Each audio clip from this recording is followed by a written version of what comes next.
గద్దర్ పేరు పెట్టడం సంతోషదాయకంగా ఉందని మెగాస్టార్ చిరంజీవి అన్నారు. శిల్పకళా వేదికలో పద్మ అవార్డు గ్రహీతలకు రాష్ట్ర ప్రభుత్వం తరఫున అభినందన కార్యక్రమం ఏర్పాటు చేశారు. పద్మ అవార్డు గ్రహీతలను తెలంగాణ ముఖ్యమంత్రి రేవంత్ రెడ్డి, మంత్రులు సన్మానించారు. పద్మ అవార్డు గ్రహీతలకు 25 లక్షల రూపాయల నగదు పురస్కారాన్ని అందించారు. అవార్డులను ప్రకటించిన వెంటనే సత్కరించడం ఇదే మొదటిసారని, నంది అవార్డులు ఇవ్వడం లేదనే నిరుత్సాహం కళాకారుల్లో ఉందని చిరంజీవి అన్నారు. ఇప్పుడు ఈ కార్యక్రమంలో రాష్ట్ర ముఖ్యమంత్రి రేవంత్ రెడ్డి మాట్లాడుతున్నారు. ఇప్పుడు లైవ్ చూద్దాం. అదేవిధంగా మీ అందరి అభిమాన నాయకుడు, గొప్ప నటుడు, పున్నమి నాగు సినిమాలో నటనలో a commitment ఉండేనో Uyyalawada Narasimha Reddy cinema సందర్భంగా చేసిన నటనలో అదే కమిట్మెంట్. అంటే వారికి సినీ రంగంలో తొలినాళ్లలో అవకాశం వచ్చినప్పుడు ఈ అవకాశాన్ని జారవిడ్చుకోకూడదు, ఈ అవకాశం ద్వారా పైకి వెదగాలని, ఇండస్ట్రీలో నిలదొక్కుకోవాలని ఏ కన్విక్షన్తో, కమిట్మెంట్తో వారు తన వృత్తిని చాలా గౌరవప్రదంగా కొనసాగించారో, 46 సంవత్సరాల తర్వాత కూడా నటనలో వారి తపన ఈ రోజుకు అదే స్థాయిలో కనిపిస్తుంది. వారే మిత్రుడు చిరంజీవి గారు. నేను చాలామంది నటుల్లో నాకు చాలామంది తెలుసు. ఎందుకంటే చాలా సంవత్సరాల నుంచి ఈ ప్రాంతంలోనే ఉండడం వల్ల 2 సినిమాలు 3 సినిమాలు హిట్ కాగానే ఇంకా వాళ్ళంత గొప్ప నటులు లేరని, వాళ్ళకి ఎవరు పోటీకి రారని భావిస్తుంటారు.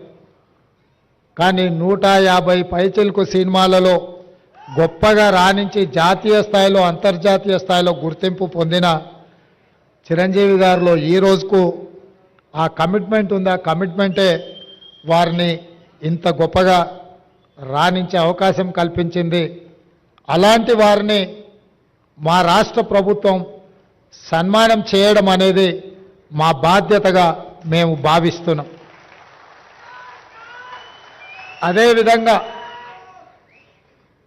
గ్రామీణ ప్రాంతాలలో, మారుమూల పల్లెల్లో పెరిగి స్థానిక కళలు వృత్తిగా మార్చుకొని వాటినే ప్రదర్శిస్తూ అందులోనే తమ జీవితాన్ని గడిపిన పద్మశ్రీ అవార్డు గ్రహీతలు వేలు ఆనందచారి గారు, శ్రీ దాసరి కొండప్ప గారు, శ్రీమతి ఉమామహేశ్వరి గారు, గడ్డం సమ్మయ్య గారు, బంజారా కెతావత్ సోమ్లాల్ గారు, శ్రీ కూరెళ్ళ విఠలాచార్య గారు, వీరందరికీ కూడా కేంద్ర ప్రభుత్వం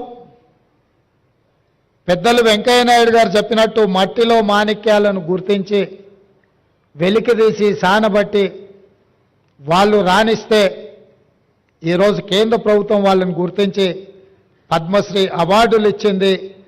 మన వాళ్ళను, మనలో ఒకరిని కేంద్ర ప్రభుత్వం గుర్తించి పద్మశ్రీ అవార్డులు ఇచ్చినప్పుడు మీ అందరి సమక్షంలో వాళ్ళని సన్మానం చేయడం రాష్ట్ర ప్రభుత్వం బాధ్యతగా భావించి ఈరోజు ఈ కార్యక్రమాన్ని ఏర్పాటు చేయడం జరిగింది.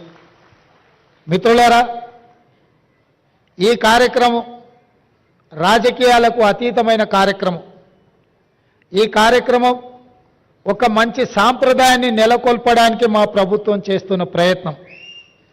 తెలుగువాడు ఎక్కడున్నా మనవాడే, ఏ ప్రాంతంలో ఉన్నా మనవాడే. ఈ దేశంలో హిందీ భాష తర్వాత అత్యధికంగా మాట్లాడుకునే భాష తెలుగు భాష. దేశంలో 2వ భాష అత్యధికంగా మాట్లాడుకునే భాష తెలుగు భాష.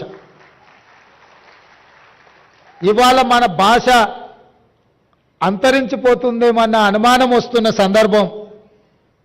మన కవులు, కళాకారులు గ్రామీణ ప్రాంతాలలో సాంప్రదాయబద్ధమైన ఈ వృత్తులను వదిలేస్తే చరిత్రలో కనుమరుగవుతుంది.